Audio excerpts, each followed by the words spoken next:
Okay, Pat Rafter through to the semi-finals. Chris, just got an email that was sent during that match. It goes, Pat Rafter used to be the tastiest tennis player around. What's happened? He looked like he's auditioning for the role of Jesus.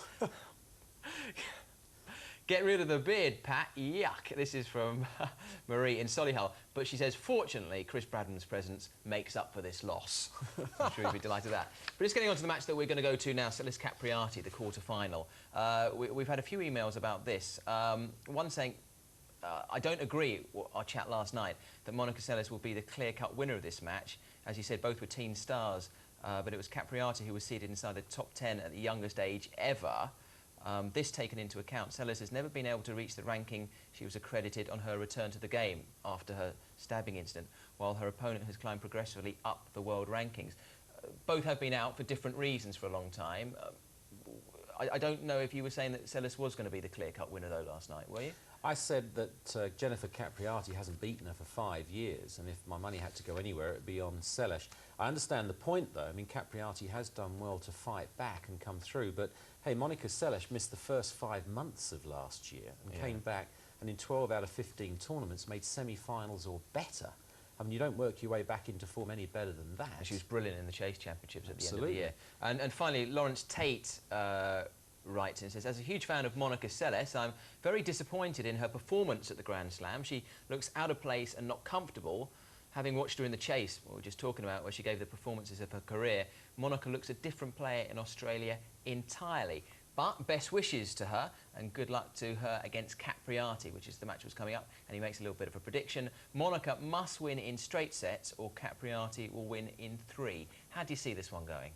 That's an interesting point, that last one. I think he's referring to fitness. I mean, Jennifer has lost weight and she does look fitter than she has done for quite some time. When you listen to her in the press, she's certainly very positive. She's very upbeat. So she's going into the match, no pressure. She hasn't beaten her for 5 years, as I've said. Monica's got an unbelievable record here, of course, only losing a couple of matches in Australia at all, but only once at the Australian Open as she lost. But disappointing so far, according to Lawrence? Yeah, I think that's a fair summary. She wouldn't be that pleased with her result. I mean, the first round match, one game, and she got a default. So she's not had as many matches and as many sort of keenly contested rallies as she would like in preparation for what will be a hard battle against Capriati. But I still fancy Monica just to edge it. All right, without further ado, let's go back to Melbourne Park and our commentary team of Simon Reed and Annabelle Croft. What about this terrific match to start off our live action today on the second Tuesday? Monica Seles, 9 Grand Slam titles to her credit, including 4 here at the Australian Open, taking on the young lady who represented such a threat a decade ago and is now representing a threat once more, Jennifer Capriati, the number 14 in the world, the number 12 seed. Capriati, who got to the semi-final here last year, her best for 9 years. Monica, of course, was out injured and didn't compete. Lynn Welsh in charge of this match. But Monica with an unbelievable record here, remember. She won 4 successive tournaments, didn't get beaten through 91, 92, 93, and then after the stabbing came back and won in 96. She had 33 consecutive wins, which finished in the semi-final against Martina Hingis in 99. 37 wins, 1 loss. There's the head-to-head, comfortably in Seles' favour, but Capriati is edging back at her. It's 7-3. Simon Reed alongside Annabelle Croft to take you through this semi-final. Annabelle, how do you see it?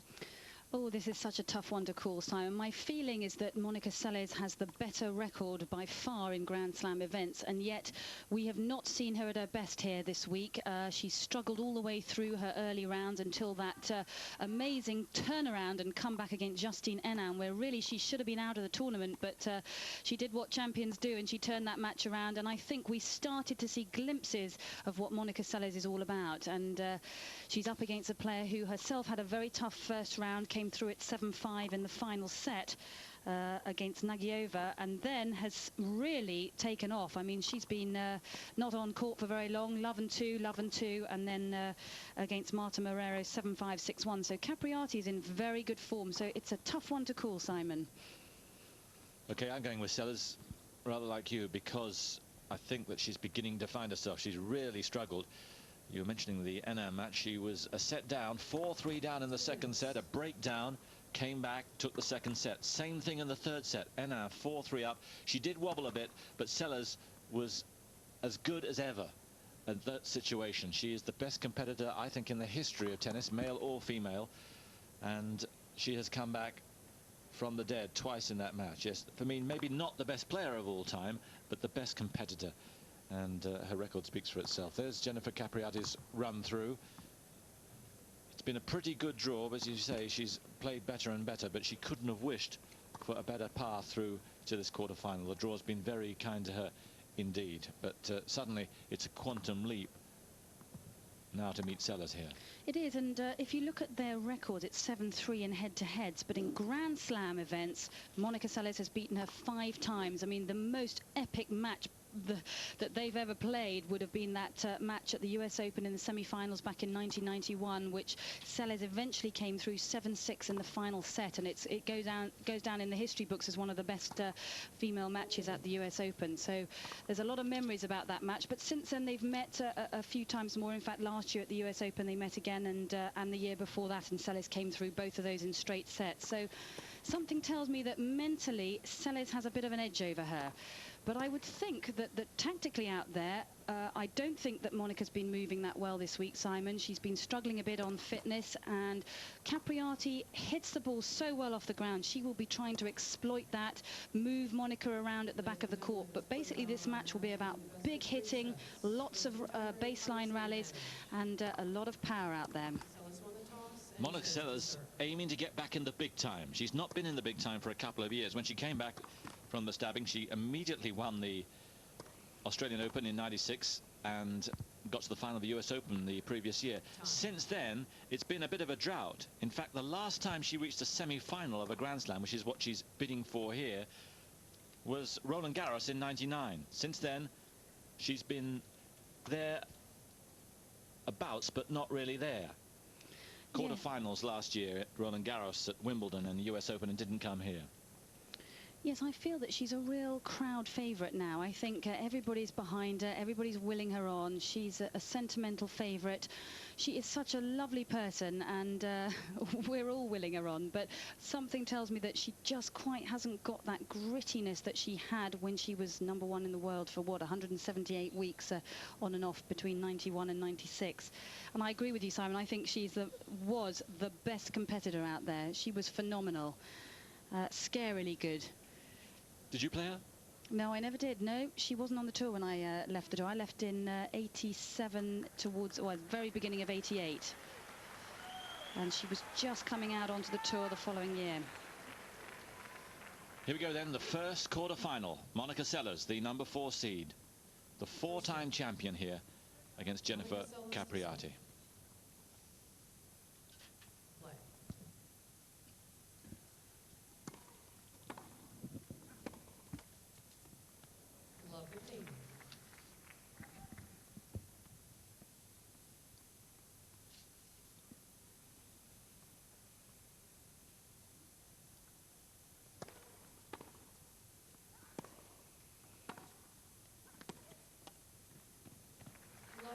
I sense that Monica's fitter than she's been for a couple of years here.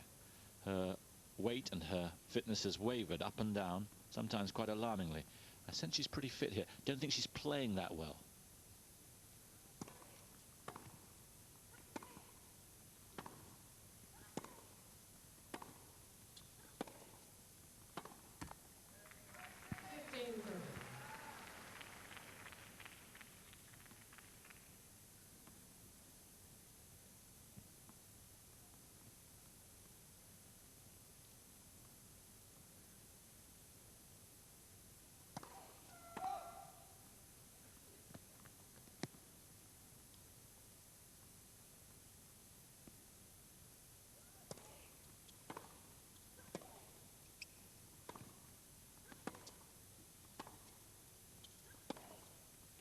There's a vintage double-hander from Seles.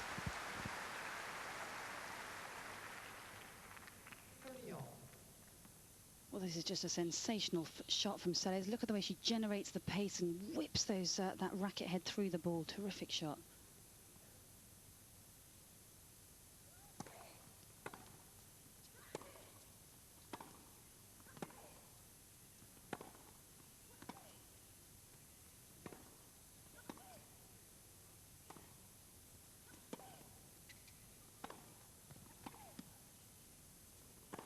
That's a terrific rally from Jennifer Capriati. The slice really making Monica move to the backhand, and from then on she was in control. So here's break point. That's exactly what Justine Henin did a lot of against Seles. She sliced that backhand down low, and Monica struggles down there. Terrific point from Jennifer Capriati.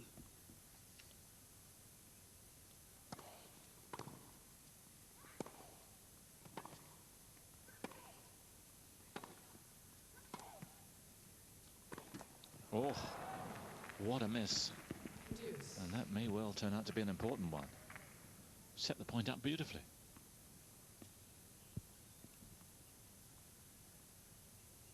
But she's come out as Capriati with full of aggressive intention.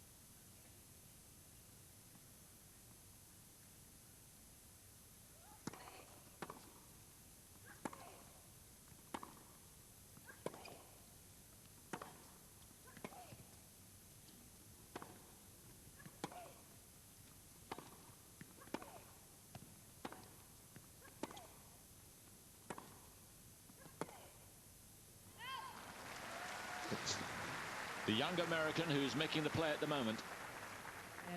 That forehand looking awesome. Yeah, she's timing the ball extremely well, and her attitude so far is very aggressive, coming out, hitting the ball, trying to get that first big blow in. Paying off so far. Second break point.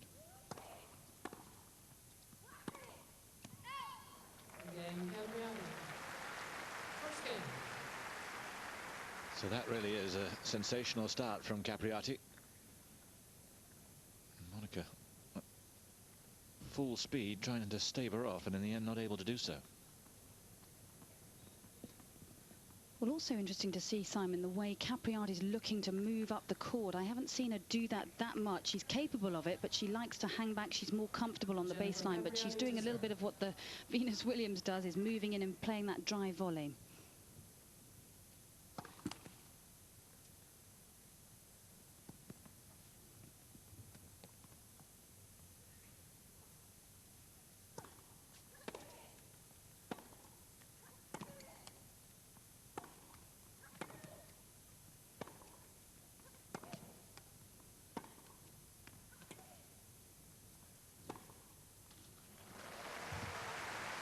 Well, I've watched Capriati. There's Father Stefano, who's looking after her now.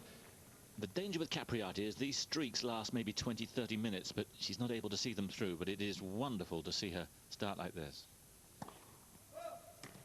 And this is red-hot play.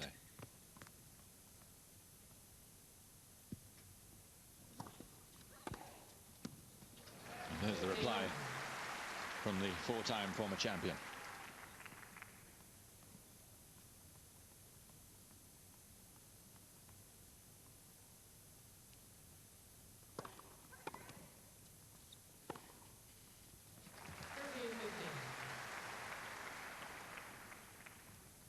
Well, a good first serve here from Jennifer, close to the lines, wallops that backhand down the line.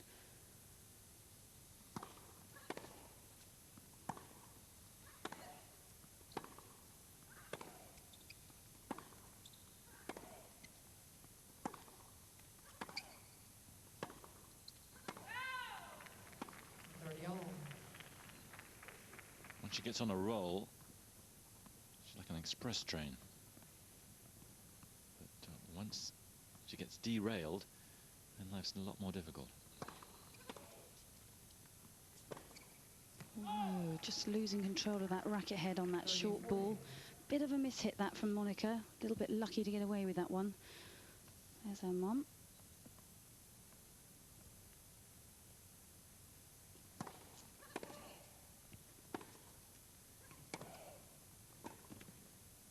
Well played. Stretched wide, but that was a clever little shot.